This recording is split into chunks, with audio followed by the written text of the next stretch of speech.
Olá, passando para te dar um abraço e comentar uma notícia publicada no site do STF no dia 26 de fevereiro de 2021. O título da notícia diz: Liminar impede uso da tese da legítima defesa da honra em crime de feminicídio. Consta lá que o ministro Dias Toffoli do STF concedeu parcialmente medida cautelar na DPF 779 para afirmar o entendimento de que a tese da legítima defesa da honra é inconstitucional, por contrariar os princípios constitucionais da dignidade da pessoa humana, da proteção à vida e da igualdade de gênero. A ação foi ajuizada pelo PDT. Em sua decisão, que deverá ser submetida a referendo do plenário em 5 de março, o ministro dá interpretação conforme a Constituição a dispositivos do Código Penal e do Código de Processo Penal, de modo a excluir a legítima defesa da honra do âmbito do Instituto da Legítima Defesa. A decisão impede que advogados de réus sustentem, direta ou indiretamente, a legítima defesa da honra ou qualquer argumento que induza a tese nas fases pré-processual ou processual penais e perante o tribunal do júri, sob pena de nulidade do ato e do julgamento. Na ação, o PDT afirmou que a matéria envolve controvérsia constitucional relevante, pois há decisões de tribunais de justiça que ora validam, ora anulam vereditos do tribunal do júri em que se absolvam réus processados pela prática de feminicídio com fundamento na tese da legítima defesa da honra. O partido aponta também divergências de entendimento sobre o tema entre o Supremo e o STJ. Para o ministro Toffoli, a chamada legítima defesa da honra não encontra qualquer amparo ou ressonância no ordenamento jurídico. De acordo com ele, não se pode confundir legítima defesa da honra com legítima defesa, pois somente a segunda constitui causa de excludente da ilicitude. O ministro afirmou que, para evitar que a autoridade judiciária absolva o agente que agiu movido por ciúme ou outras paixões e emoções, foi inserida no atual Código Penal a regra do artigo 28, no sentido de que a emoção ou paixão não exclui imputabilidade penal. Portanto, aquele que pratica feminicídio ou usa de violência com a justificativa de reprimir um adultério não está a se defender, mas atacar uma mulher de forma desproporcional, covarde e criminosa, afirmou. Em sua decisão, ele também afirma que o argumento da prática de um crime em razão da legítima defesa da honra constitui, na realidade, recurso argumentativo retórico, odioso, desumano e cruel, utilizados pelas defesas de acusados de feminicídio ou agressões contra a mulher para imputar às vítimas a causa de suas próprias mortes ou lesões, contribuindo imensamente para a naturalização e a perpetuação da cultura de violência contra as mulheres no Brasil. Isso que está posto. A possibilidade de o STF afastar a alegação de legítima defesa da honra em caso de homicídio no contexto de adultério. A pergunta que está por trás é possível afastar a ilicitude da conduta em razão da honra atacada? É possível justificar um homicídio pela tese da legítima defesa da honra? Para que se possa entrar nos argumentos jurídicos, seria importante conferir a legislação que trata do tema da legítima defesa. E talvez seja importante começar lá pelo início do Brasil. Portugueses e espanhóis, quando aqui desembarcaram, muitos deles vindo cumprir pena aqui, nessa grande colônia penal a céu aberto, chamada Brasil, eles desembarcaram com a sua legislação, com as ordenações. Chegaram com as ordenações afonsinas, e depois evoluiu para manuelinas, e por fim, as filipinas. A parte criminal dessas ordenações era encontrada no livro 5. Então eu abro aqui o livro 5 das ordenações filipinas, das últimas, ordenações filipinas, aquela que até a chegada do nosso primeiro Código Criminal do Império, que se aplicava aqui no Brasil. E nós encontramos Lá no título 38, o tema do que matou sua mulher por a achar em adultério.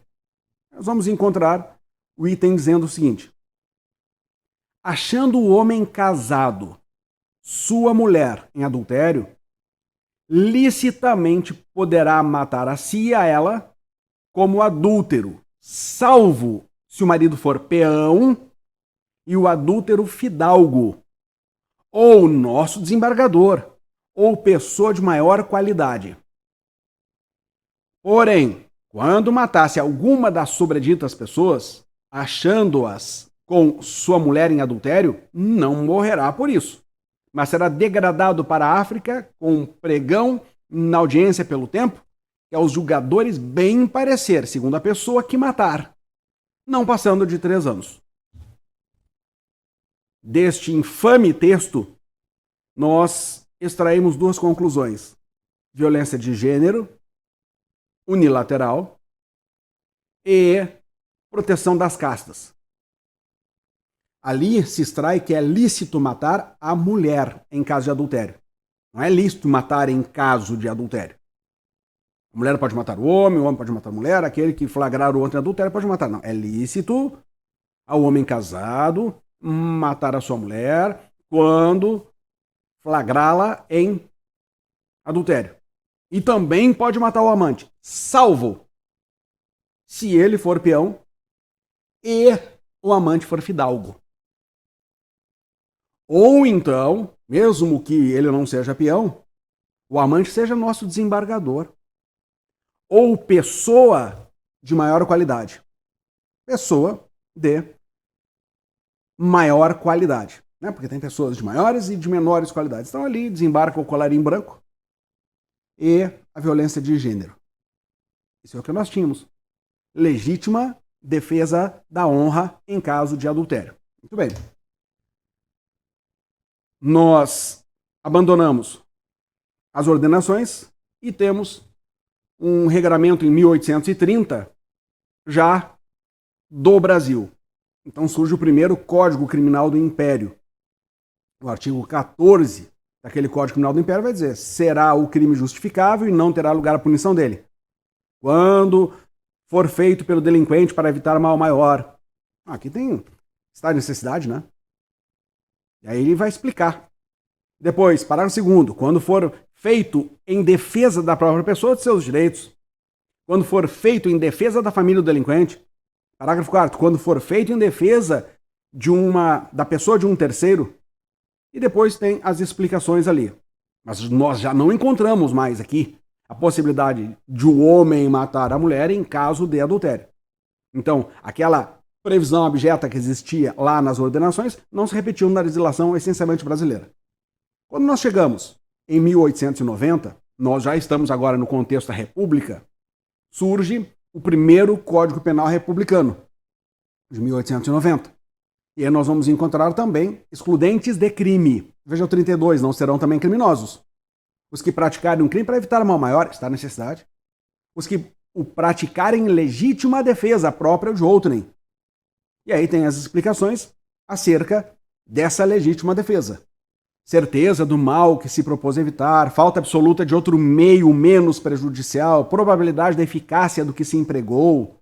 E aí precisa agressão atual, impossibilidade de prevenir ou obstar a ação, ou de invocar e receber socorro da autoridade, emprego de meios adequados para evitar o mal em proporção da agressão, ausência de provocação que ocasionasse a agressão. Beleza, parece que aqui nós já começamos a encontrar o delineamento atual da legítima defesa nesse código que nós temos de 1940. O Código de 1940 diz: entende-se em legítima defesa quem, usando moderadamente os meios necessários, repele injusta agressão, atual ou iminente, a direito seu ou de outrem. O pacote anticrime criou um parágrafo único absolutamente inútil, tratando da chamada legítima defesa funcional, legítima defesa do atirador de comprometimento, legítima defesa do sniper, ou seja como quiser chamar.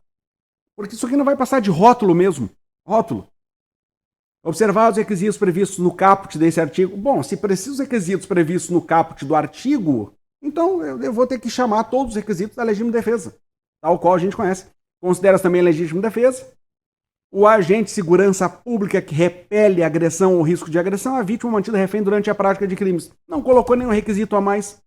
Só disse quem pode invocar legítima defesa. E não precisava, porque qualquer pessoa pode invocar legítima defesa. Então isso aqui é só um agradinho, um acenozinho às forças policiais que precisam sim, para repelir injusta agressão atual iminente a direito de terceiro, normalmente, só que nós estamos numa situação de crise altíssima, a que a vida de alguém está, e lá pelas tantas efetuar o tiro de comprometimento. Então isso que se tem no delineamento de legítima defesa. Mas se extrai da decisão do ministro de que seriam duas coisas diferentes: legítima defesa da honra e legítima defesa. Tanto é, lá pelas tantas, o ministro diz que somente a legítima defesa é capaz de afastar a ilicitude da conduta. E diz que essa legítima defesa da honra não encontra resguardo no ordenamento jurídico. Será mesmo que não encontra resguardo no ordenamento jurídico? Vamos só para a Constituição da República. Só a Constituição da República. Artigo 5º. Inciso 10. São invioláveis a intimidade, a vida privada, a honra, a imagem das pessoas. Então, é um bem jurídico, sim, tutelado pelo ordenamento jurídico e tutelado lá na âncora constitucional, na Constituição da República. Então, a pergunta é: poderia o STF afastar a utilização de uma tese defensiva? Eu vou evitar de rotular as coisas aqui. De uma tese defensiva em contexto de morte e adultério? Ou o afastamento dessa tese deve se dar perante o juiz natural competente para julgamentos criminologicos contra a vida, Tribunal Popular? Porque definitivamente cabe legítima defesa da vida, do patrimônio, da honra ou de qualquer outro bem jurídico. Será que não? Se alguém lhe ofender com palavras que agridem a sua honra, você pode utilizar dos meios necessários com moderação? Você é um sem vergonha. Opa, houve uma injusta agressão à minha honra. Eu posso ou não posso dizer, sem vergonha és tu? Talvez com mais veemência, não é? Opa, moderação. Eu não posso puxar um revólver e dar um tiro na cara do outro. Eu vou estar diante de excesso. E o 23, parágrafo único, diz que o excesso doloso ou culposo serão punidos. Então, sim, cabe legítima defesa da honra, desde que com moderação na utilização dos meios necessários. Incumbe a quem dizer que a conduta de matar em caso de adultério não se encaixa na fórmula legal. Veja o que diz o artigo 25. Artigo 25 diz assim: entende-se legítima defesa quem usando moderadamente os meios necessários. Escuta, será mesmo que a utilização de uma arma de fogo é um meio necessário e tem moderação? Não tem, não se encaixa, sequer se encaixa na fórmula legal para ser considerado legítima defesa. Repele injusta agressão. São casados, prometeram perante um juiz, prometeram perante um religioso, fidelidade, e descumpriram. Beleza, tem agressão nisso? Pode ter. Mas não se encaixa aqui na fórmula legal de meio necessário com moderação. Tá, mas incumbe a quem a desconstrução dessa tese? Ao STF afastar de plano essa tese defensiva?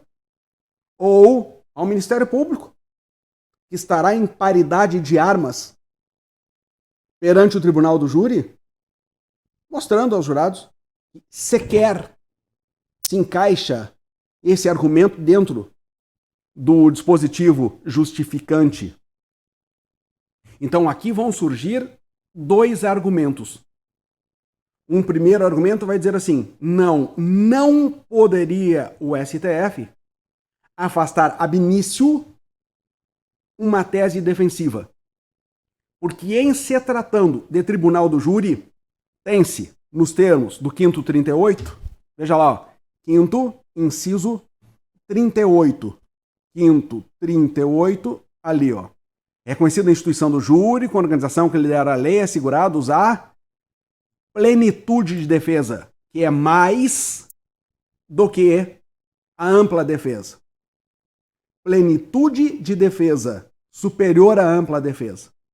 Então, se nós temos o direito constitucional de respeito à honra, de proteção à honra, nós também temos a instituição do júri assegurada constitucionalmente. O que deve prevalecer aí? O direito de defesa, essa plenitude de defesa, vai abranger também a atuação da defesa técnica. 133 diz que a advocacia é essencial à justiça. O Estatuto da Ordem assegura os mecanismos para a defesa daqueles que eventualmente forem acusados. Esse é o argumento para afastar a declaração de afastamento da tese ab início, de plano, pelo STF. Por outro lado, um argumento que eventualmente se apresentará como a defender a posição do ministro Dias Toffoli é que a Constituição não apresenta direitos absolutos. Esses direitos cedem, levando em consideração até mesmo a proporcionalidade. Então, poderia uma intervenção do STF. É isso que se está discutindo, isso que certamente será discutido pelos ministros. Então, definitivamente não estamos entrando no mérito aqui do cenário onde é utilizado. Já me manifestei muitas vezes por considerar realmente pior cenário possível e querer justificar essa morte por defesa de honra. Lembra? Tem aquele argumento estúpido: cachorro comedor de ovelha só matando. É um argumento estúpido. Mas esse é o argumento adotado muitas vezes perante o júri em caso de feminicídio. Muitas vezes adotado. Já tivemos alguns casos emblemáticos no Brasil em que se sabe que a tese defensiva foi essa. E em muitas vezes tem-se absolvição por unanimidade, porque chega ao contexto de que aqueles jurados todos pensam daquela mesma forma. Foram criados dentro desse contexto que, em caso de adultério, só matando. Essa tese deve ser refutada perante o tribunal, saindo do contexto feminicídio, saindo. Algumas lendas se formam no entorno de alguns grandes advogados, grandes tribunos, de carreiras brilhantes, e algumas, às vezes, carecem de confirmação. Mas existe uma história envolvendo um grande advogado no Rio Grande do Sul, em que foi defender uma pessoa no júri e começou a saudação pela presidência do júri. E fez uma saudação longa, arrastada, cheia de elogios.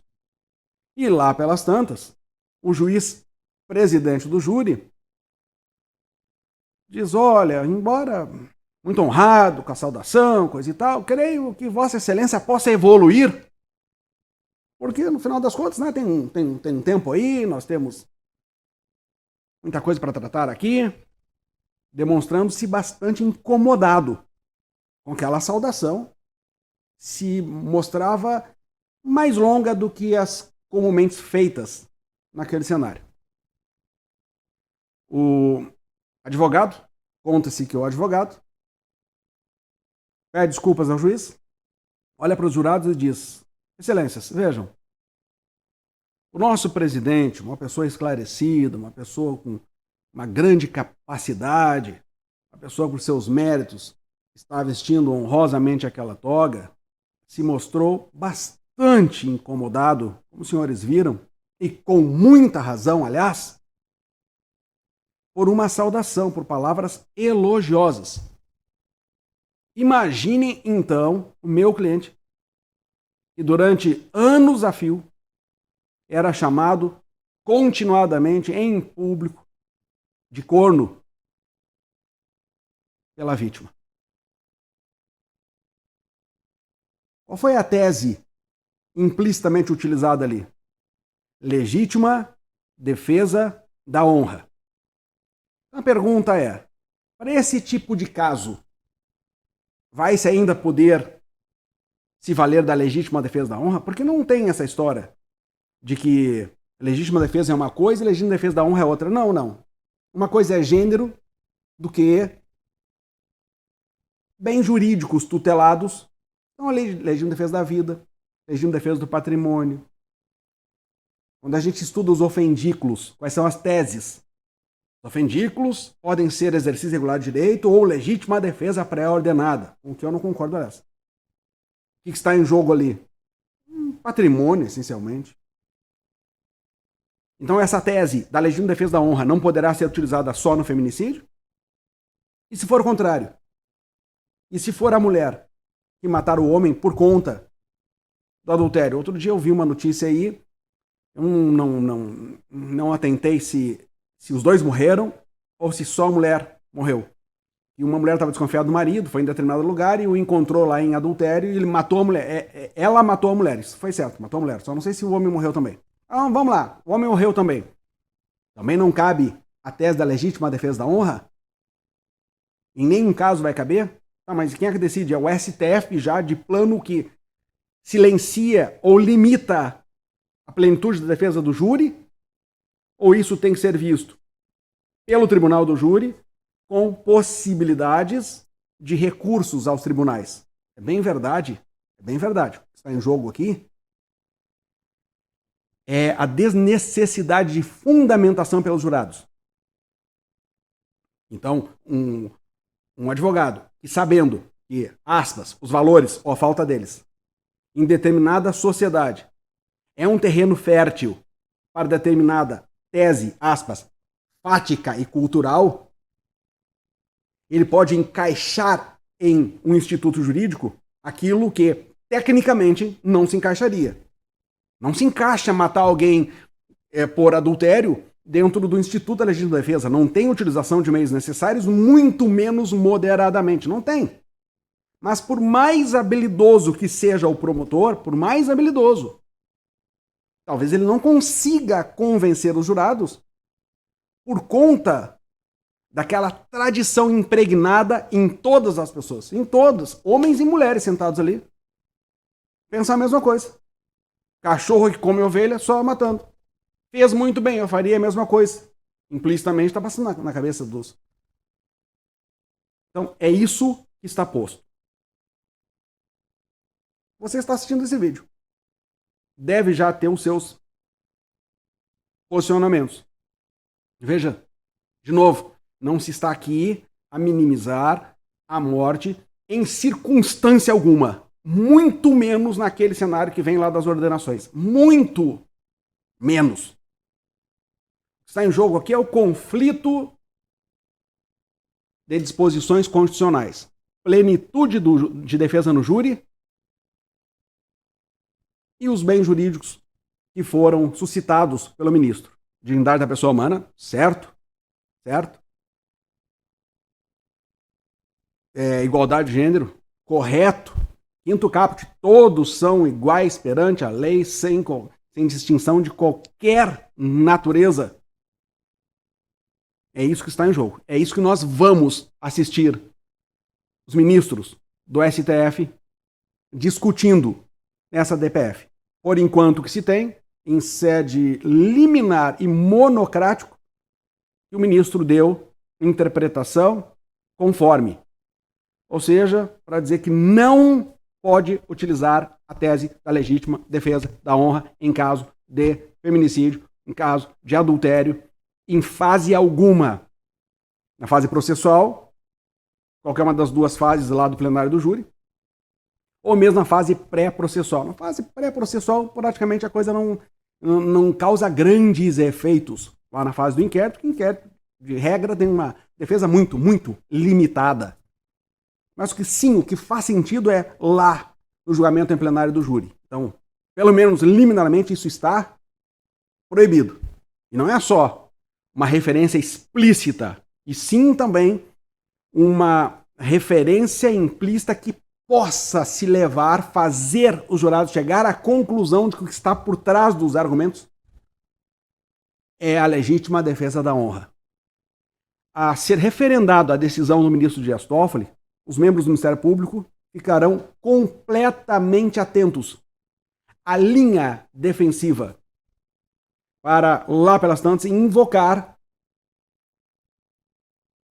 a inobservância da decisão dada, se é que vai ser dada, vai ser referendada, dessa ADPF 779. Está posta a discussão. Se você puder, comenta embaixo desse vídeo aqui, que estão me assistindo no YouTube, comenta aí. Eu concordo, eu não concordo. Vamos lá, sem vir de voadora, sem entrar em questões periféricas que não tem a ver com isso. Pode ter fundo, mas não está aqui, né? Olha, não fere a plenitude de defesa, concordo que não tem direito fundamental absoluto. Tem muitas vírgulas no artigo 5º. A casa é asilo inviolável do indivíduo, ninguém nela poderá penetrar, vírgula, salvo. O civilmente identificado não será submetido à identificação criminal, vírgula, salvo nas hipóteses previstas em lei. Invioláveis as comunicações, salvo nas hipóteses de interceptação telefônica. Tem um monte de vírgula naquele artigo 5º. O que prevalece para você? A possibilidade do STF decidir de plano, acabar com a possibilidade de discussão no juiz natural, com possibilidade de revisão pelo TJ nas hipóteses que o Código de Processo Penal autoriza, por óbvio. Ou deixa que isso seja discutido lá no Tribunal Popular. Está colocada a discussão. Um grande abraço, até a próxima, se Deus quiser.